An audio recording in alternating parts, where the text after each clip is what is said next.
नमस्कार मित्रांनो. सध्या शासकीय कार्यालय असू दे, अशासकीय कार्यालय असू दे, याच्यामध्ये एक महत्त्वाचा चर्चेचा विषय असतो, तो म्हणजे 8वा वेतन आयोग.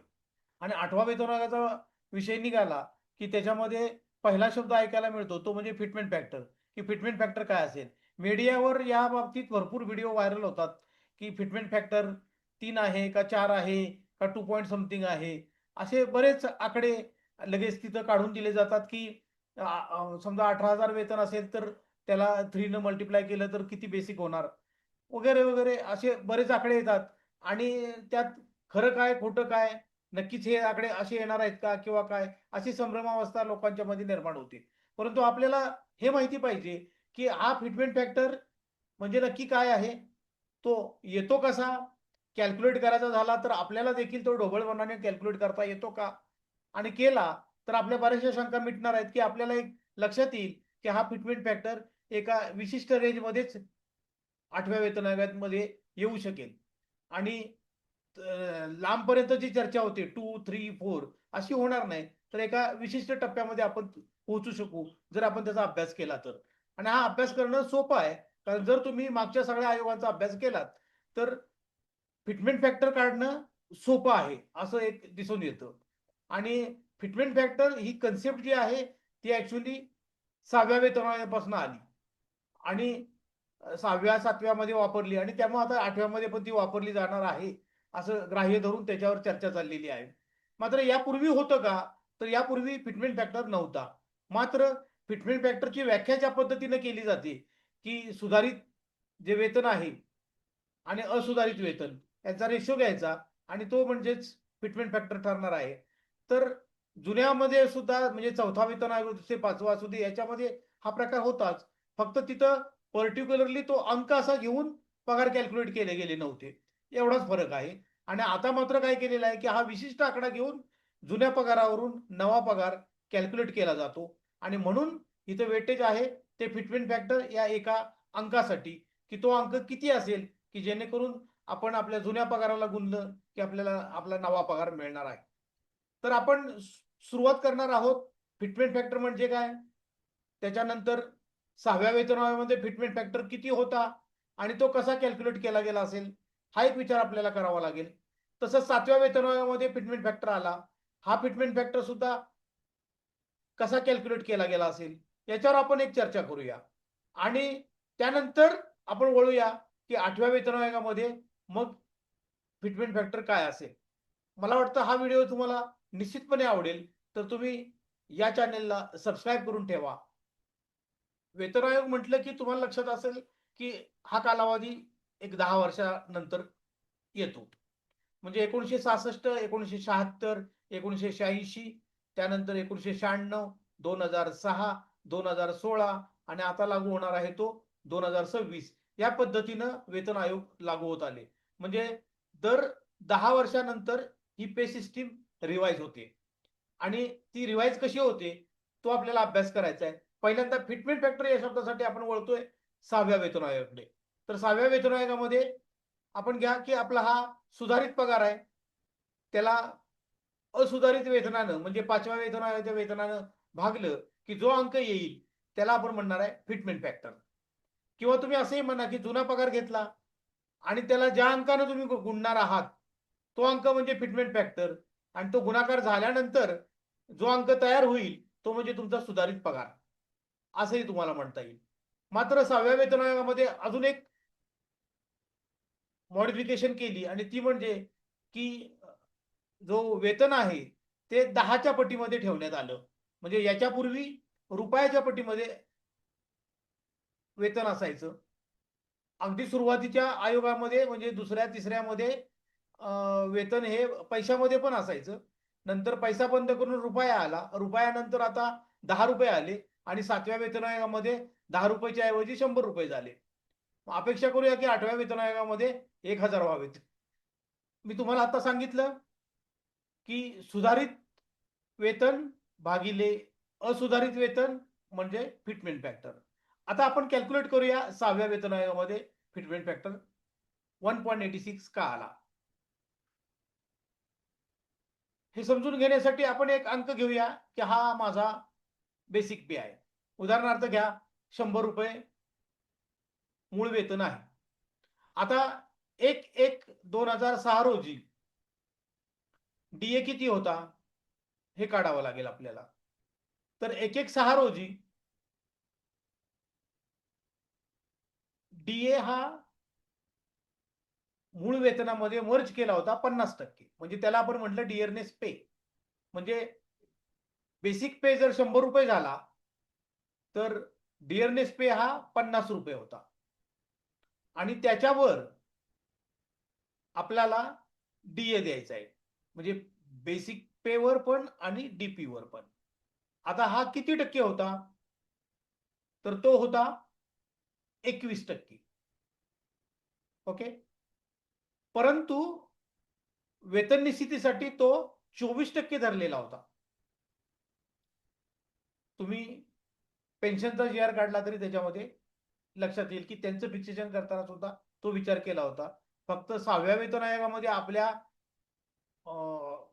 6व्या वेतन आयोगामध्ये आपलं जे फिक्सेशन ऑर्डर आहे तिथं 21%चा जरी उल्लेख असला तरी 21%च्या जो डीए आहे 21% डीए तो 1/1/6 पूर्वीचा आहे. आणि त्यामुळं आपल्याला पुढचा डीए घेणं क्रमप्राप्त होतं. आणि त्यामुळे पुढचा डीए हा 24% होता. तो 1/1/6ला ग्राह्य धरला. तर आपल्याला 100 रुपयेवर 24%नं किती रुपये दिले आपण? 24 रुपये. आता त्या डीपीवर किती येतील? तर 50 रुपये डीपी आहे. त्या 50 रुपयाच्या डीपीवर आपल्याला 12 रुपये येतील. आता बघा अंक कसे आले. बेसिक पे आला तुमचा 100 रुपये, डीपी आला 50 रुपये, त्याच्यानंतर डीए 100 रुपये वरचा 24 रुपये आणि डीपी वरचा 12 रुपये. आता या सगळ्याची बेरीज करा. आता किती पगार झाला तुमचा? 186 रुपये. म्हणजे बेसिक पे ज्या वेळेला तुमचा 100 रुपये आहे त्यावेळी तुमचं एकूण वेतन किंवा एकूण वित्तलब्धी ही 186 होती. म्हणजे तुमच्या मूळ वेतनाच्या 1.86. आणि म्हणून हा फिटमेंट फॅक्टर म्हणून धरण्यात आलेला आहे 1.86.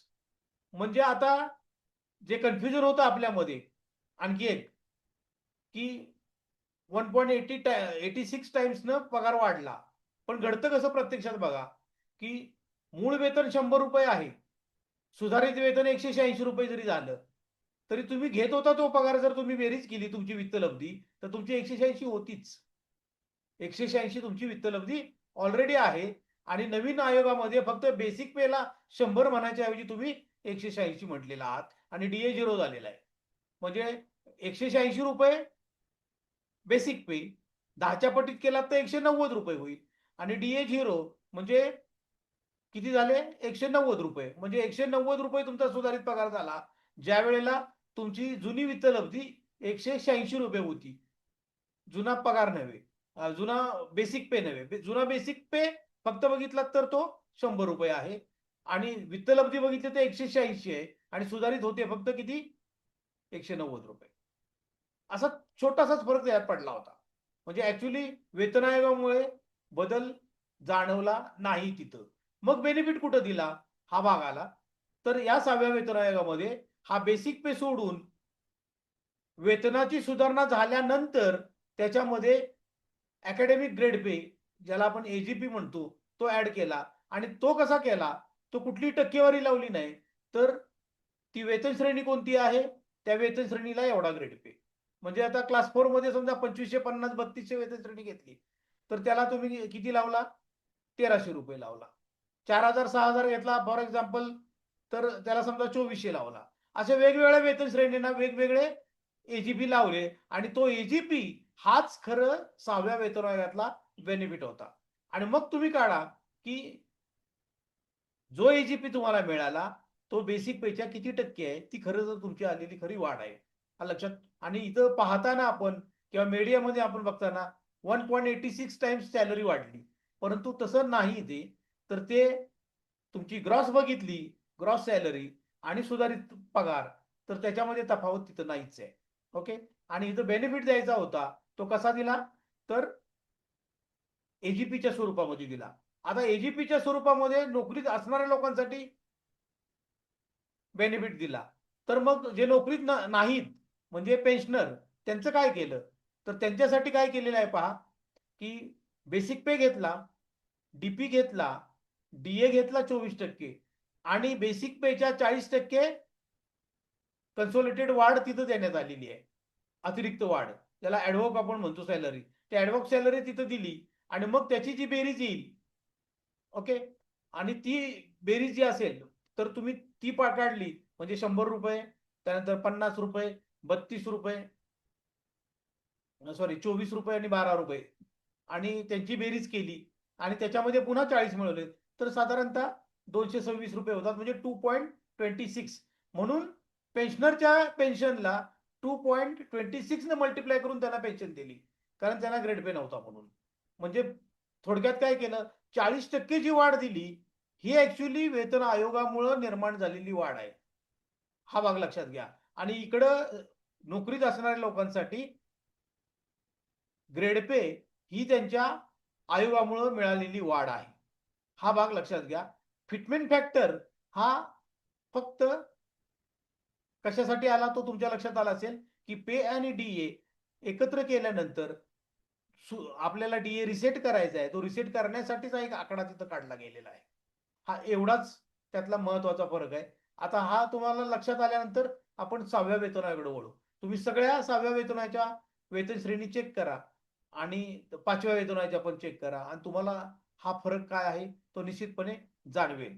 आणि हे जे फरक होते की मी आता इथे एक सॅम्पल म्हणून तुम्हाला दाखवतो की हे एक उदाहरण घेतलं आपण की 2550 ज्याचं बेसिक आहे तो सुधारित कसा झाला आणि मग त्याला बेसिक पे मध्ये हाईक किती मिळाली आणि त्याच्या ग्रॉस सॅलरीवर किती हाईक मिळाली, हा भाग महत्वाचा घ्या. आणि ग्रॉस सॅलरीवर जी हाईक मिळते किंवा वाढ मिळते तर तीच तुमची खरी वाढ आहे. तर इथं पहा ही वाढ आलेली आहे, हीच तुमची खरी वाढ आहे की एकूण तुमची ग्रॉस सॅलरी काय आहे आणि सुधारित पगार काय आहे यातली तफावत आणि त्याची टक्केवारी ती तुमची खरी वाढ आहे, हा भाग आपण समजून घेतला पाहिजे. तर यानंतर आपण वळूया 7व्या वेतन आयोगाचा फिटमेंट फॅक्टरकडे. आता 7व्या वेतन आयोगामध्ये 1/1/2016 6व्या वेतनाचा डीए किती होता, 125.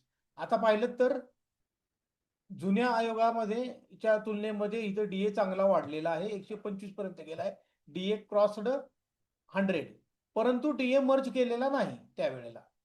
आता हा मर्ज करण्याची वेळ कधी आली, आयोगाच्या वेळेलाच येईल बघा. आता मर्ज न करता आपल्याला किती पगार मिळतोय ती म्हणजे आपली वित्तलब्धी झाली. म्हणजे इथं 100 रुपये तुमचा बेसिक पे आहे, ओके,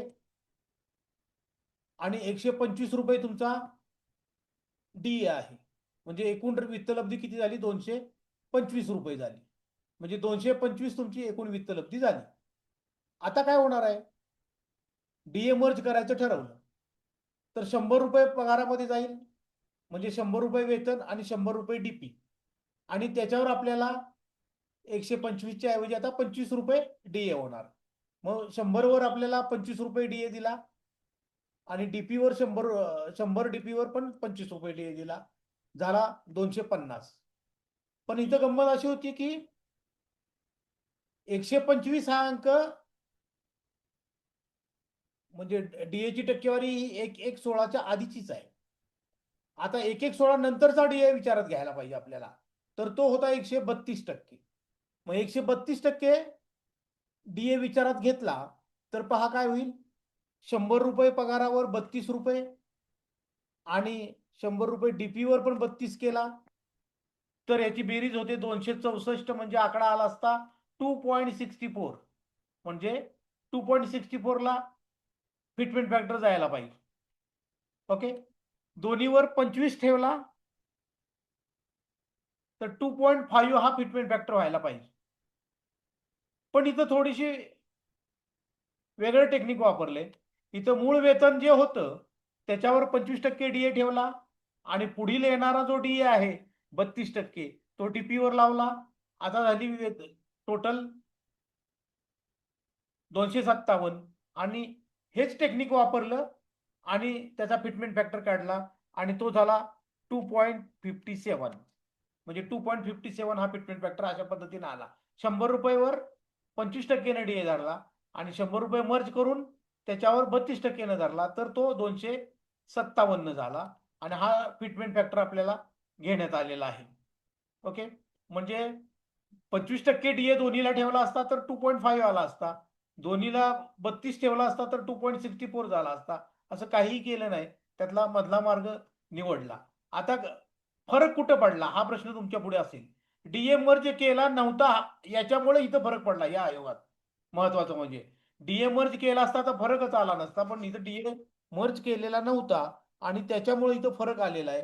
पहा की हा 225 रक्कम तुमची आली पहिली एकूण वित्त लब्धी आणि डीए मर्ज केला आणि त्याच्यावर तोच डीएचा आकडा कॅल्क्युलेट केला तरी आपल्याला 257 वित्त लब्धी आली आणि याच्यामधला फरक आला तो 32. म्हणजे थोडक्यात 32% एवढी वाढ, म्हणजे 100 रुपयाच्या तुलनेत 32 रुपये बघितले तर 32% आहेत. म्हणजे 32% एवढी वाढ 7व्या वेतन आयोगात झाली फक्त या डीएच्या खेळीमुळं. बरोबर, म्हणजे एवढी वाढ आपल्याला देण्यात आली, 32% एवढी वाढ ही इथं स्पष्टपणे जाणवली. 6व्या वेतन आयोगामध्ये आपल्याला ते जाणवत पण नव्हतं की 186 येत होतं आणि इकडं पण 186 येत होतं. ओके, मात्र इथं मात्र काय झालेलं आहे की आपलं एकूण वित्त लब्धी ज्या वेळेला डी 125% धरून केलेली आहे ती 225 आली आणि डीए मर्ज करून केलं, अर्थात हा जर डीए आधीच मर्ज केला असता तर कर्मचाऱ्याला फायदा झाला असता, मात्र तो आयोगाच्या वेळेलाच केलेला आहे आणि त्यामुळे आपल्याला त्यातला फरक कळला नाही आणि तो आयोगामुळे मोठा फरक आलाय असं वाटलं, पण हा डीए मर्ज मुळेच आलेला फरक आहे आणि तो आपल्याला आयोगाचा फरक म्हणून मिळालेला आहे. 32% राईज इन सॅलरी अशा अर्थानं. तर हा झाला 7व्या वेतन आयोगाचा प्रकार आणि इथं तुम्हाला एक सॅम्पल घेऊन मी तुम्हाला दाखवतो, एक उदाहरण टाकतो की तिथं तुम्हाला दिसेल की एखाद्या कर्मचाऱ्याचं वेतन बेसिक पे 6व्या वेतनात एवढं आहे, ग्रेड पे एवढा आहे, त्याचा बेसिक पे हा एवढा झालेला आहे. आता त्याच्यावर 125% डीए धरला, तो एवढा आलेला आहे. आतापर्यंत आपण 6वा वेतन आयोग 7वा वेतन आयोग यांच्या फिटमेंट फॅक्टरचा अभ्यास केला आणि फिटमेंट फॅक्टर हा जास्त करून हा डीए वर जास्त डिपेंड आहे हे तुमच्या चांगलं लक्षात आलं असेल. त्यामुळे डीए किती आहे हे आपण लक्षात घेतलं पाहिजे आणि त्याच्यावरून ठरणार आहे की आपल्याला फिटमेंट फॅक्टर काय मिळेल. तर यापूर्वी आणखी एक आठवण म्हणून तुम्हाला करून देतो की आपण मागील 3 आयोगामध्ये वेतन आयोग बदलायच्या वेळेला त्याच्या आधीच्या वेतन आयोगामध्ये डीए किती होता हा एक पाहूया. याच्यामध्ये पहा तर 5व्या वेतन आयोगामध्ये 4थ्या वेतनाचा डीए हा 148% होता. त्यानंतर 6व्या वेतन आयोगामध्ये हाच डीए वेतनामध्ये मर्ज केला होता 50% आणि 21% डीए अस्तित्वात होता. म्हणजे आपल्याला 50 आणि 21 म्हटला तरी 71% पर्यंत डीए मिळालेला होता. हा एक भाग विचारात घ्यावा लागेल. त्याच्यानंतरचा आयोग आला तो म्हणजे 7वा वेतन आयोग आणि 7वा वेतन आयोगामध्ये डीए जर पाहिला आपल्याला त्यावेळी 6व्या वेतन आयोगाचा डीए तर तो होता 125%. म्हणजे हा डीए सगळ्यात चांगला मिळालेला आहे की जिथं फिटमेंट फॅक्टर मोठा आलेला आहे आणि आपल्याला माहिती आहे की 6व्यातून 7व्यात जाताना 2.57 एवढा फिटमेंट फॅक्टर आपल्याला मिळाला होता. त्याचं मुख्य कारण आहे ते म्हणजे डीए. शिवाय आणखी एक बेनिफिट त्याच्यामध्ये होता फिटमेंट फॅक्टर मोठा येण्याचं की डीए आयोग लागण्यापूर्वी मर्ज केला नव्हता, तर आयोग लागताना मर्ज करून त्याचं कॅल्क्युलेशन करून त्यातला फरक आपल्याला मिळाला होता. हे मी तुम्हाला उदाहरणामध्ये सर्व सांगितलेलंच आहे. म्हणजे जास्तीत जास्त मोठा रोल आहे तो कुणाचा आहे तर डीएचा. आता तुम्ही 7व्या वेतन आयोगामध्ये आपण वेतन घेताना आपला डीए कितीपर्यंत गेलेला आहे तर आता डिक्लेअर केलेला 1/1/2026 चा डीए हा 60% आहे. म्हणजे आतापर्यंतच्या मागच्या 4 आयोगामध्ये सगळ्यात कमीचा डीए हा आताच्या आयोगात आलेला आहे. म्हणजे 7व्या वेतनाचा डीए आलेला आहे. आता याला काही कारणं पण होती की जसं कोरोनाचा प्रॉब्लेम होता किंवा युद्धाची परिस्थिती होती किंवा काय आणि त्याच्यामुळे त्याचा परिणाम झाला असेल. पण हे जरी परिणाम झाले असले की त्याचा पूर्ण परिणाम आपल्याला आयोगावर पण होतोय हे पण आपल्याला जाणवणार आहे. आणि आता तुम्ही जर फिटमेंट फॅक्टर काढायला गेलात म्हणजे 100 रुपये पगार घेतला तर त्याच्यावर डीए येणार आहे 60 रुपये. आता याची बेरीज केली तर सरळ सरळ बेरीज येते 160. म्हणजे आपण 100 रुपये पगार देणाऱ्याला सुधारित पगार डीए रिसेट करायचा म्हटलं तर 160 द्यायचा. म्हणजे फिटमेंट फॅक्टर घेणार आहे 1.6. ओके, आता हा अशा पद्धतीने घ्यायचं म्हटलं तर आहे तो पगार मिळाला असं होईल. आणि याच्यासाठी थोड्या टॅक्टिक्स घेतल्या होत्या किंवा काही वाढ त्याच्यामध्ये देण्यात आली होती आणि ती दिल्यानंतर आपल्याला सुधारित वेतन देण्यात आलेलं आहे. म्हणजे जसं की तुम्हाला सांगतो की चौथा वेतन आयोग लागू झाला तेव्हा सुद्धा 20% अतिरिक्त वाढ देण्यात आली होती. 5व्या वेतन आयोग 40% देण्यात आली होती. 6व्या वेतन आयोगामध्ये सुद्धा आपण पाहिलं, जरी बेसिक पे इक्वल झाला तरी त्याच्यानंतर अतिरिक्त ग्रेड पे त्यांना देण्यात आला आणि तो ग्रेड पेच्या स्वरूपात त्यांना ती वाढ मिळालेली आहे. आणि पेन्शनरच्या बाबतीत आपण सरळ अभ्यास केला की तिथं जो बेसिक पे दिला होता त्याच्या 40% रक्कम त्याच्यामध्ये ऍड करायला सांगितली होती. म्हणजे 40% लाभ त्याच्यात देण्यात आला होता. म्हणजे आता आपल्याला 8व्या वेतन आयोगाचं फिटमेंट फॅक्टर काढताना अजून एक आवश्यकता आहे आणि ती म्हणजे अतिरिक्त लाभ आपल्याला किती मिळेल आणि अतिरिक्त लाभ किती दिला तर आपल्या वेतनामध्ये किती टक्के फरक पडतो. म्हणजे सुधारित पगार आणि असुधारित वित्त लब्धी, नॉट बेसिक पे. म्हणजे पूर्वी आपण घेत असलेला पगार आणि सुधारित वेतन. सुधारित वेतनामध्ये तुमच्या फक्त बेसिक पेच येणार आहे, डीए 0 असणार आहे. म्हणून म्हणतोय 40% हा जर विचार आपण केला मागचा इतिहास धरून, तर 100 रुपये मूळ वेतन, डीए 60 रुपये, अतिरिक्त वाढ 100ला 40 रुपये आणि बेरीज झाली 200, म्हणजे फिटमेंट फॅक्टर 2.0.